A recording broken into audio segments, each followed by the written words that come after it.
Hi guys, అందరికీ ముందుగా పరాభావనామ సంవత్సర ఉగాది శుభాకాంక్షలు అండి. ఇదే మనకి కొత్త సంవత్సరం.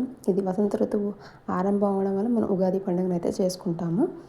మనం న్యూ ఇయర్ యాక్చువల్గా కొత్త సంవత్సరంగా చేసుకుంటాం, కానీ మనకి తెలుగు వాళ్ళందరికీ ఉగాది కొత్త సంవత్సరం. దీంతోనే మన తెలుగుదనం అంతా స్టార్ట్ అవుతుంది.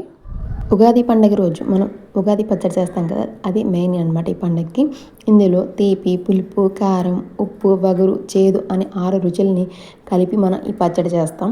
మన జీవితంలో కూడా సుఖదుఖాలను, భావోద్వేగాలను అంటే ఆనందం, బాధ, కోపం, భయం, ఆశ్చర్యం, సహనం కూడా అన్నీ ఈక్వల్గా సమానంగా స్వీకరించాలని, వచ్చే కొత్త సంవత్సరం ఆరోగ్యంగా ఆనందంగా ఉండాలని ఈ పచ్చడిని చేస్తూ మనం ఈ పండుగను జరుపుకుంటాము. ఈ 6 రుచులు అంటే షడ్రుచులు అంటారు వీటిని. షడ్రుచుల యొక్క అర్థాలు ఏంటో తెలుసుకుందామా.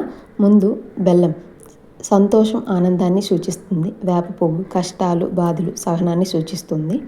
చింతపండు జీవితంలో ఆశ్చర్యకరమైన సంఘటనలు చూపిస్తుంది. మామిడికాయ కొత్త ఆశల్ని, సవాళ్ళని నేర్పిస్తుంది. మిరపకాయ కారం, కోపం, ఉత్సాహం. ఉప్పు జీవితంలో సమతుల్యతను నేర్పిస్తుంది. ఈ 6 రుచులు కూడా మనుషుల యొక్క జీవితంలో కీ రోల్ ప్లే చేస్తాయి, మెయిన్ రోల్. ఇంతనండి పచ్చడి ఎలానే చేసుకుంటాం. సో స్పూన్తో ఇవన్నీ అయ్యే పనులు లేవు, నేను చేతి అయితే కలిపేస్తాను. మా సైడ్ అయితే పచ్చడిని ఎలానే చేస్తారు. మన ఛానల్ ఎవరైనా ఫాలో చేయకపోతే సబ్స్క్రైబ్ చేసుకోండి అబ్బా. Thank you for watching. Bye bye. Please subscribe to our channel.